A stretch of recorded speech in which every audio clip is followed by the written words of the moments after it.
It's been 4 years since this happened, but I remember it as vividly as if it happened last night. Sometimes, when that woman's grotesque face appears in my dreams, I wake up screaming. Even now, as I type this out, goosebumps crawl across my skin and a cold sweat trickles down my back.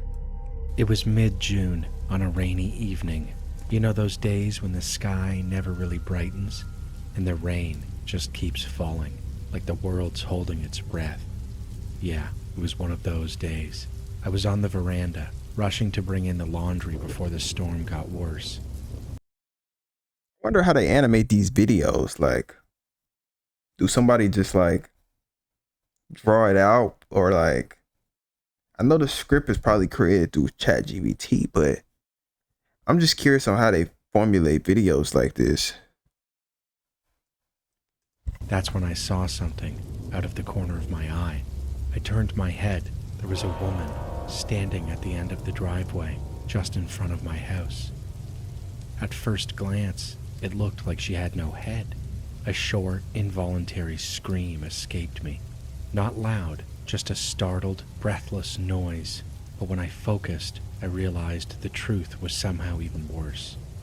Her head wasn't missing, it was just tilted all the way back. So far back, it looked unnatural. In the comments right now, what are you doing in a situation like that? Right? I'll be honest with y'all. I'm running.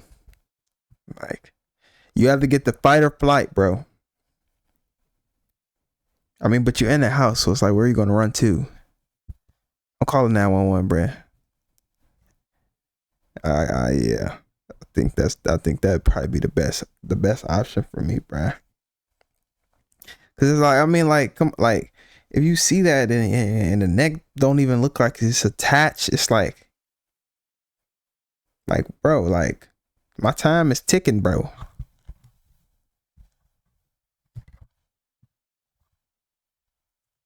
Like her head was broken, and her mouth was wide open. She didn't move. She didn't speak. She just stood there, facing the sky. The only sound was the rain. I stood frozen for a full minute, watching her. She never looked at me, never shifted, not even a twitch. I felt cold fear drip down my spine. Something in me knew, don't provoke her. So I quietly continued gathering the laundry, moving as softly as I could. I started walking toward the front door. That's when she... Oh, he's outside. Wait, is he out? No, he's not. He's not outside. I don't know. No, he's not outside though. I thought he was outside because I'm like, bro, what are you doing? Snapped her head toward me. My heart stopped. Her face was lit up with this unbelievably joyful expression, but it wasn't normal. It looked stuck, almost like a mask. People smile, and then their face returns to neutral, but hers didn't. She just kept smiling, wide, unblinking, unmoving. It was a smile I can't even begin to describe, the most joyful, most horrifying expression I've ever seen on a human face. He's on a balcony though. Well, not a balcony, a porch. He's on a porch. Why would you go out there? These type of videos that make me click off the video. Face. Something inside me said, she's not right, she's not safe.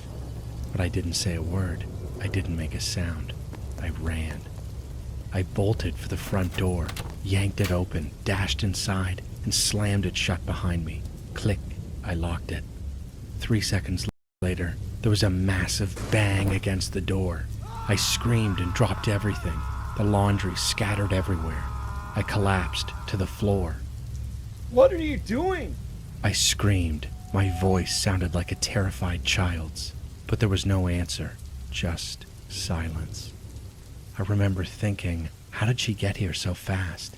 I had just shut the door, just seconds ago, and somehow she had reached it and slammed into it with terrifying force.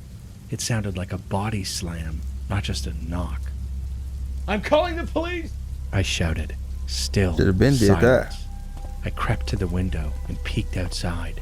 She was back in the driveway, standing exactly where she had been before. Head still tilted back, face still grinning at the sky. Every now and then, she would twist her body like she was celebrating some private joy. I called the police. They arrived not long after, and they arrested her. I remember one of the officers asking me if I was okay, but I couldn't take my eyes off her. Her face, it was bleeding. Blood was dripping from her nose and forehead. That's when I realized she had slammed She on her drugs. face into my front door. But even with the blood, she was still smiling. I never heard what happened to her. The police never followed up with me. They just took her away. Maybe she was mentally ill. Maybe she was high. I don't know. But I still don't understand why she ran at me like that.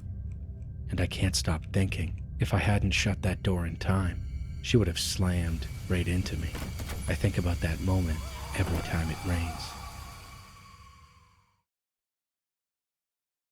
My name is Erica, and this is a true story that happened when I was 23 years old, though I remember it like it was yesterday. I'm 61 now, and this experience still haunts me. My friends and I had decided to escape the city for a weekend of camping, eager to disconnect and enjoy nature. The woods were dense and eerily quiet. The only sounds were the soft murmur of our conversations and the occasional hoot of an owl. As the night deepened, the firelight flickered, and the shadows seemed to slither and twist with a life of their own. We shared great ghost stories, each one more chilling than the last, until an uneasy silence settled over the group. Just as I was about to break the tension with a joke, a faint rustling came from the edge of the clearing. Did you hear that? Sarah whispered, her voice trembling. We all froze, straining to listen. The rustling grew louder and closer. It wasn't the sound of an animal or the wind. It was slow, deliberate. Probably just a raccoon. Jake muttered, trying to sound brave, but his eyes betrayed him. Before anyone could move, a figure emerged from the darkness. What the hell is It was that? tall and gaunt, with long, spindly limbs. But what stopped us cold was its face, or rather, It was the lack faceless. of one. Where its face should have been was a smooth, featureless expanse of pale skin, like stretched wax. We stared in stunned silence, unable to process what They don't we even were got no seeing. fingers. Then, with a sudden, jerky movement, the faceless being lunged. Chaos erupted. We scrambled to our feet, the firelight casting frantic shadows across our panicked should have jumped them. faces. Run! I screamed, grabbing Sarah's hand and dragging her toward the forest. We bolted through the underbrush, branches clawing at Who our did you skin. grab? Behind us, What the the- faceless creature moved with unnatural speed. Thing its got limbs 6-pack, bruh. snapping forward like spider legs. We stumbled into a clearing, hearts racing. Jake and Tom were gone. We have to find them. Sarah gasped, her eyes wide with fear. Then came a scream, high, sharp, and full of terror. It was Jake. We ran toward the sound, the scream cutting off abruptly, replaced Was he by getting a ate? wet, sickening He noise getting ate, bruh. that made my stomach lurch. We found But how you Jake getting ate if he near ain't got a large face? oak tree. His body was crumpled, blood pooling around him, eyes frozen open in a mask of pure horror. The faceless thing loomed over him, its head tilted as if admiring its work. Tom? Where's Tom? Sarah sobbed. I turned, and there he was, another lifeless figure, twisted unnaturally on the forest floor, his face contorted in pain. The being looked at us. We ran again, deeper into the woods, the sound of its pursuit never far behind. My lungs burned, my legs were lead, but I didn't stop. We burst into another clearing, and there it was, a small, crumbling cabin. There! I shouted. We sprinted to the door and slammed it shut, barring it with a thick wooden plank. The creature pounded against it, each blow shaking the cabin. Then, silence. Do you think it's gone? Sarah whispered. I don't know. I said, dread curling in my chest. The silence dragged on, and then the door exploded inward. The faceless being done. stood in the doorway, head cocked, savoring our fear.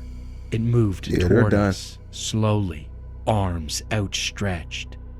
We slowly backed up until we pressed ourselves against the far wall. Sarah screamed as it reached for her, its long, bony fingers inches from her face. In a final, desperate move, I grabbed a broken piece of wood and struck it. It barely flinched, its empty face turned to me. It reached out, and the moment its skin touched mine, everything went black. I woke up the next morning on the forest floor. The cabin was gone. Sarah was gone. Jake, Tom, gone.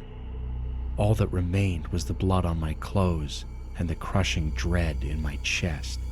To this day, I don't know what that creature was. Maybe it was something not of this earth. Maybe it was never meant to be seen. I never told anyone what happened. Who would believe me? Now, I see a psychiatrist trying to get this thing out of my head. But sometimes I still wake up gasping from nightmares, hearing that inhuman scream. I think about Jake and Tom every day.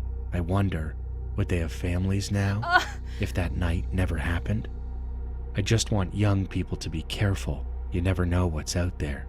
Because sometimes the woods take more than just your peace and quiet. Sometimes they take everything.